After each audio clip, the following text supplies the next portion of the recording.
Hello there friends, Seasons Life here. In today's video, Bet can join Falcons, Aurora helps other teams, and the results of the quarterfinals of Blast Rivals. And as always, a lot of other news from the world of CS2, so without further ado, let's get straight to it. And I think we shall kick off today's video with a pretty serious topic, one of the top teams in the world, Navi, because lately it really feels like it's time for them to consider some changes. Most of the time, the first name that comes to mind is Wonderful. The community has long been asking Navi to kick him, but for example, according to Nero, the editor of HLTV, he's definitely a solid player, but there are issues with communication. Apparently during team talks, you can barely hear him. Sure, he might be talented, but he's also really shy, and that's it. This is basically what hurts Navi. Back when Simple was on the roster, he could easily take control on the CT side and support anywhere on the map. Early on, when Navi was just the new fresh lineup, they didn't need that. The riflers were on fire, and Wonderful's calm style actually added confidence. But now the system's falling apart, and there's no one who can just take the game into their own hands when it matters. Nero also said that Jambo would have fit perfectly. The guy's got solid comms and doesn't miss under pressure. But sadly, Navi missed their chance, and they're not really sure what to do now. Another concern is Ime. Nero says that the coach, Blade, is trying to turn Ime into some kind of a CT-sided Nico. They play the similar positions, and sometimes Ime goes aggressive and makes calls, but here's the catch: Ime just doesn't quite fit the entry-fragger role. He's naturally a lurker, and to fix that, Nero suggests bringing in young talent from the Navi Academy, Makazze. He's got better stats when it comes to openings, so not only would he get some solid experience, but he could also add more flexibility to Navi's playstyle. Guys, what do you think Navi should do? Keep believing in the team and make the changes after the major? If so, who would be the perfect fit? Anyways, feel free to share your thoughts in the comments below. But, well, you know, there's another big problem brewing for Navi, and it's one they didn't see coming. According to Nero, once again, Falcons should seriously consider picking up Bit if they want to build a truly stacked roster. And it's not just about them, because Bit himself might be interested. First, playing along m0UZ is a huge win, and you know, they knew each other from the academy days. Second, it could finally give him the space to fully unlock his potential. And third, Falcons have more chances of winning trophies than Navi, no offense. And, well, for Navi that would be a disaster, because right now Bit isn't just their best performing player, he's also the face of the team. He's the top tier talent with a Ukrainian passport, which makes him absolutely vital if Navi wants to stick to their core philosophy of keeping Ukrainian players in the lineup. But again, this is just what Nero from HLTV thinks. Or is this an insight that he's just not talking about openly? Only the time will tell. And, well, since we mentioned Bit, we just have to talk about another headshot machine, Scream, because he decided to go all in against Valorant. He said that this game is way too simple. Scream says it feels complicated at first, but once you memorize all the agent's abilities, it turns into a pretty basic game. And this is why he came back to CS. As a reminder, Scream made the switch from CS to Valorant back when the game was just blowing up in like 2020 or 2021, something like that. But now, after spending years in Valorant, he's been trying to get back to his former CS level. And I've gotta be honest, bros, he's struggling to adjust to the current meta. Now guys, let's talk about your favorite streamer, Ohnepixel, because World2K decided to share his experience playing alongside him. I mean, well, when Ohnepixel was coaching him. So according to Waro, Ohnepixel doesn't really understand the game on a pro level. So during pauses, he mostly focused on keeping the team motivated rather than giving them deep tactical advice. Sometimes he would even joke around just to lift the mood, like asking what he even doing here, or saying he'd rather bring the team some coffee or bananas instead of calling strats. Yeah, if you forgot, during the last Rumours, Ohnepixel coached Drillas, who came really close to qualifying for the major. And even though Ohnepixel wasn't fully prepared for the role, should I say, it's clear that he gave it everything he had. He tried his best to support his own team, but I honestly don't think that he will do it again anytime soon. Before we move on to the next news, let me tell you about CSGO Fast, as they're turning 10 years. CSGO Fast is the oldest and most trusted website in the history of CS skin games. Feel like Gaben is unfair to you? On CSGO Fest you can open tons of profitable cases and pull that dream skin you've always wanted. They've got a huge variety of games, including intense case battles. You can even invite a friend and win together. Surely you all love raffles. CSGO Fest runs free raffles every 6 hours, giving away skins to random participants. Plus, they regularly host special events. Right now is their 10-year anniversary, just look at the prizes up for grabs. And if you're a true CS veteran, you already know the community has trusted CSGO Fest for years. That's why they have a loyalty system for regular users and a ranking system with extra bonuses. Do I even need to mention skin prices? You already know they're awesome. And if you don't want to deposit, no problem, you can always use the referral system to earn points. Use promo code CSGO News Live to get plus 10% to your deposit and a free case. The link will be in the pinned comment. Speaking of teams' CEOs, Aurora's head manager just showed a great example of community support. Lyric shared that over the past few days he's been helping CIS players to get their US visas sorted, which means players like Tunir and the entire Nimega roster alongside with their staff will be able to attend the major thanks to his help. Aurora CEO reached out not just to pro players but to influencers from the region as well, because he is ready to help anyone with the visa process, and even offers a place to stay if needed. I guess that's a good thing for his karma. Well done. Now, my friends, let's talk about Blast Rivals. Things got spicy. After day 1, we already had 2 absolutely insane matchups between the tournament favorites. And the first one was MOUZ versus Vitality. It all started on Mirage, MOUZ's pick, and they came out swinging, taking the first 4 rounds. Then they even got the 5th with ease. But Vitality weren't going to stay quiet. They fired back with 7 straight rounds and took the lead at the halftime. After the switch, Vitality won the pistol round, but from there, things started to slip away. MOUZ went on a massive run, winning 8 of the next 9 rounds, and just like that, they took the map off Vitality. Fans started to wonder, is this finally the end of Vitality's dominance? After what Falcons couldn't do, it was MOUZ who were destined to stop them. Let's see. Next was Inferno, picked by Vitality, and again MOUZ started strong. But just like Mirage, Vitality struck back with a 7th-round streak. But then, after the side switch, just in the nick of time, MOUZ were trailing 5-11. And even though they managed to grab 3 rounds in a row later, the gap was just too big. Vitality locked it down and tied the series. The last map was Train, my favorite. MOUZ here once again had a solid start, but once Vitality got their economy rolling, they strung together 7 rounds again, and ended the half with a slight lead. In the second half, MOUZ tried to push back, winning a few early rounds, but then Vitality won a crucial buy, and that flipped the momentum completely. They closed it out with 6 more rounds,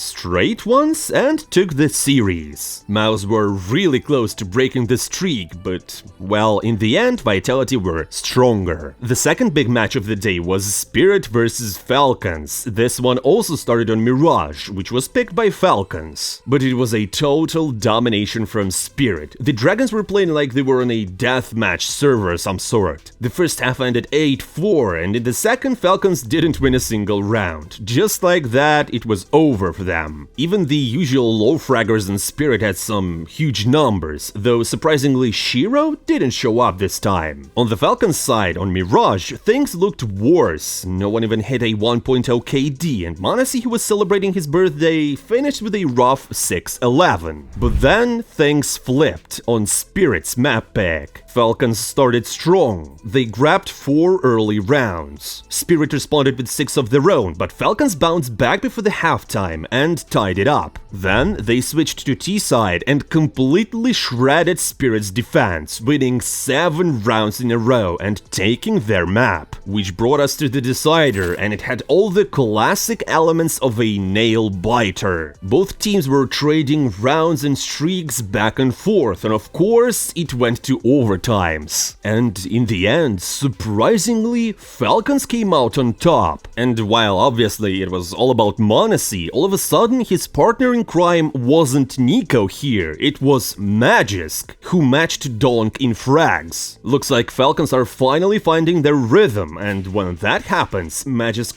really starts to show up. Or he just decided to try his best not to get kicked. I don't know. Though some analysts believe that this whole match looked weird because Spirit didn't want to reveal any strats before the major, which I can believe. The rest of the day at Blast Rivals was pure chaos. First, Wildcard completely destroyed Pain and sent them home. Then, out of nowhere, Faze were seriously struggling against FlyQuest. At one point, things got so bad for Kerrigan and the team that the boys had to play 3 overtimes just to close it out against the Aussies. Then came the quarterfinals, and they didn't disappoint. The first matchup was Faze versus MOUZ. MOUZ were energized, especially Sershan, who said before the match that Frozen, a former MOUZ player, had actually taught him how to play CS, but was pretty toxic in game. So for Sershan it was personal, and yeah, he delivered. On Dust 2 at one point, Sershan was just absolutely farming stats. He had a KD of +10, and Faze had no answer. The first half ended 8-4 in MOUZ's favor. Next, in the pistol round, Rain pulled off a 1v3 to give Faze a bit of life. But MOUZ were locked in, and with the score at 12-11, Sershan clutched a crazy 1v3 to shut it all down and completely bully Frozen out of the match. Nobody cat, he's losing time, and the reposition here because of this from Faze is going to be very helpful. Spots both players, I think. Brokey's in the middle though.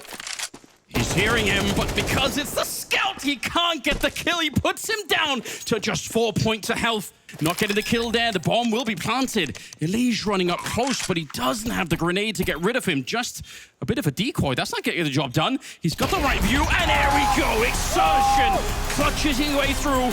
26 kills at the end. Then came Mirage, and it was even worse. The first half ended 10-2, and FaZe looked like they were playing with their monitors off. It got so bad that even some of their most loyal fans started to say that it might be the time for changes. FaZe were falling apart right in front of everyone. And yeah, they lost, obviously. After the game, Imp had said that the team was so deep in the zone that they didn't even realize how badly they were crushing their opponents. Kerrigan, on the other hand, admitted that they are trying to solve problems as they go. And their coach said that this is the lowest he's ever felt in his coaching career. He added that the team clearly has issues, and the only way to fix them is to sit down together and figure things out. The second quarterfinal was Wildcard versus Team Spirit, and honestly, even knowing that Spirit weren't going to use any of their prepped stats, it was pretty clear that this match would be one-sided, and it was. On Anubis, Wildcard at least put up a fight. They finished the half 8-4, and Sonic even pulled off an ace in the second half. But yeah, that didn't really help. Next came Dust 2, and well, it was a complete disaster. 13-2 for Spirit. Wildcard sent packing. But hey, guys, what can you really do when Shiro drops almost a 4-0 KD across 2 maps? I guess nothing. And that's all for today, my friends. Thank you for watching. Don't forget to hit the like button, to follow our channel, and drop by in the comments below. I'm not saying goodbye for a long time. See you soon.